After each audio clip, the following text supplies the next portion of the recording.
వృధా అనుకున్న సమయం నీ విశ్వాసాన్ని, స్వభావాన్ని బలపరిచే సమయం కావచ్చు. మోషే జీవితాన్ని చూడు. అతడు 40 సంవత్సరాలు అరణ్యంలో గడిపాడు.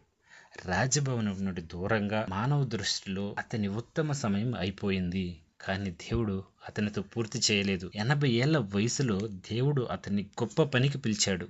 ఒక జాతిని స్వేచ్ఛ వైపు నడిపించడానికి. మోషే వృధా అనుకున్న సంవత్సరాలు దేవుని లక్ష్యాన్ని సిద్ధం చేసే సమయంగా మారాయి. అదే దేవుడు నీ కథలో కూడా పనిచేస్తున్నాడు. కొన్నిసార్లు మనం వృధా అనుకున్న సంవత్సరాలు నిజానికి లోతైన విత్తనాలు నాటే సమయం. నీవు ఇంకా ఫలాలను చూడలేదేమో, అని మొక్కలు పెరుగుతున్నాయి. బహుశా దేవుడు నీలో సహనాన్ని, జ్ఞానాన్ని, కరుణను లేదా ధైర్యాన్ని నాటాడేమో. మిడతలు తినివేసిన సంవత్సరాలు నీకు తిరిగి ఇస్తాను.